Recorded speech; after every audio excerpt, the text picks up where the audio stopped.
Capitalism is built on limitless growth from finite resources, and also capitalism will always be redirected and criminally misused. Because I would agree that what is capitalism a manifestation of? Greed. There seems to be a persistent belief, repeated often by the likes of Russell Brand, that greed, and that word is always sneered rather than spoken, is the driving force of capitalism.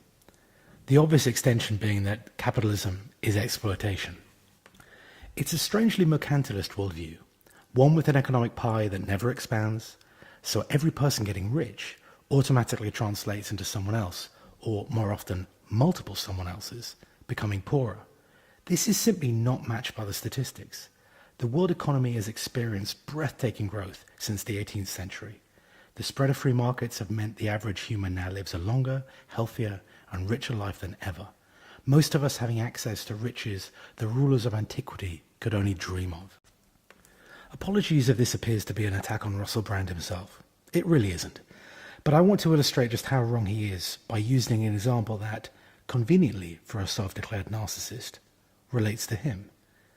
Our story begins 10 years ago, and it's a classic example of wealth creation where benefits were widely dispersed. In 2008, a movie came out called Forgetting Sarah Marshall. It starred Jason Segel, Kristen Bell, Mila Kunis, and Russell Brand. It received decent reviews from the critics and did good business worldwide.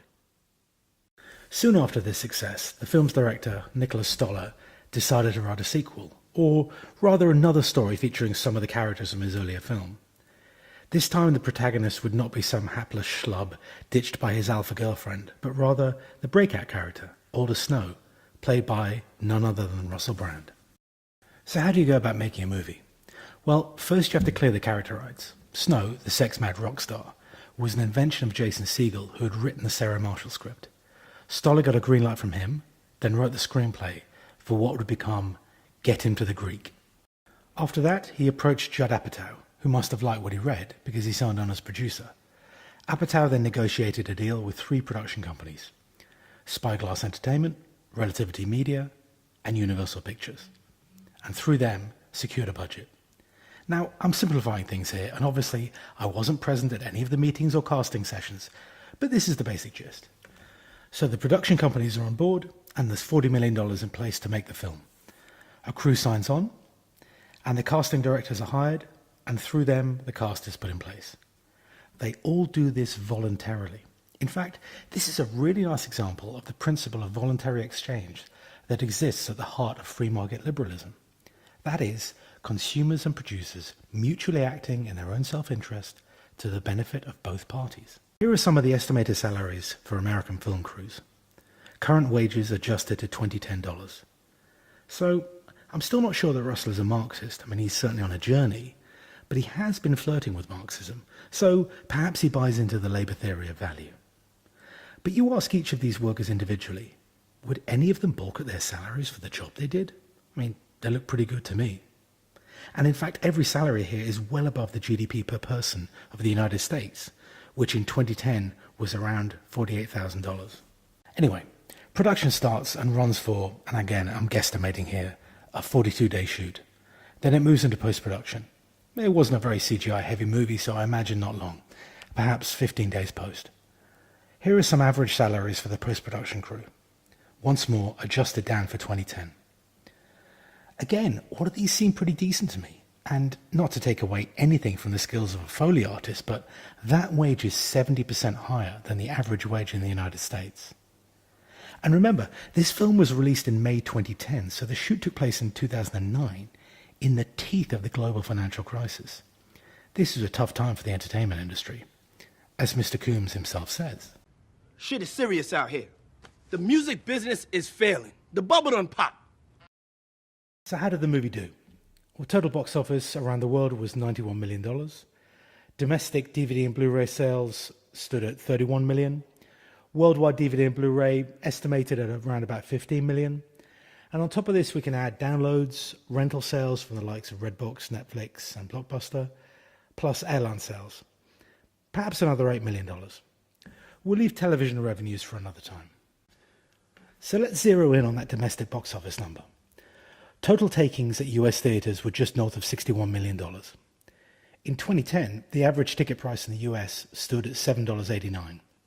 So that's 7,750,763 people who bought tickets over the 73 days it played to audiences. The film scored pretty well with viewers and critics, a respectable 6.4 on IMDb and 65% on Metacritic. So if we're being strictly binary, perhaps even a little bit nasty, we can say that 35% of cinemagoers did not enjoy their experience. That's about 2.7 million people. Okay, put like that, it does sound like quite a lot of disappointed punters, but come on, you got 2 hours entertainment for less than $8. I don't think you can be too upset. So, wealth has been created and the economy has grown, all because of a business decision. A risky one made by Apatow and Stoller. This was no surefire hit. After all, the history of film is littered with terrible sequels to great movies. And at $40 million, the studios took a big risk. I mean, what if no one went to see the picture? Entirely possible in these days of entertainment overload. $40 million invested, $140 million and counting generated. 210 members of the cast and 490 members of the crew, all paid good wages. The money benefited cinema owners too. The ancillary spending on popcorn and Pepsi is probably doubling the gross. Now, I've followed the 50-50 split principle between cinema owners and studios, as laid out on the Stephen Follows site. There's a link in the description, and it's well worth a read if you want to know more. So that's $45 million going to worldwide cinema owners, a particularly hit-and-miss business during a recession. So, along with foreign sales, tax, publicity, legal fees, agents' fees, and print and advertising, this money, this greedy profit, has truly been shared around. I'd estimate investor takings on this venture was something like $2 million, about 5% profit. I mean, that's not bad, but split between 7 producers, it's not exactly Scrooge McDuck counting gold sovereigns inside a giant vault. Which leads me to ask, who has been screwed over here? Who has lost out with the success of a project that would never have existed without the free market? In short, exactly who has been exploited? Answers in the comments if you got them.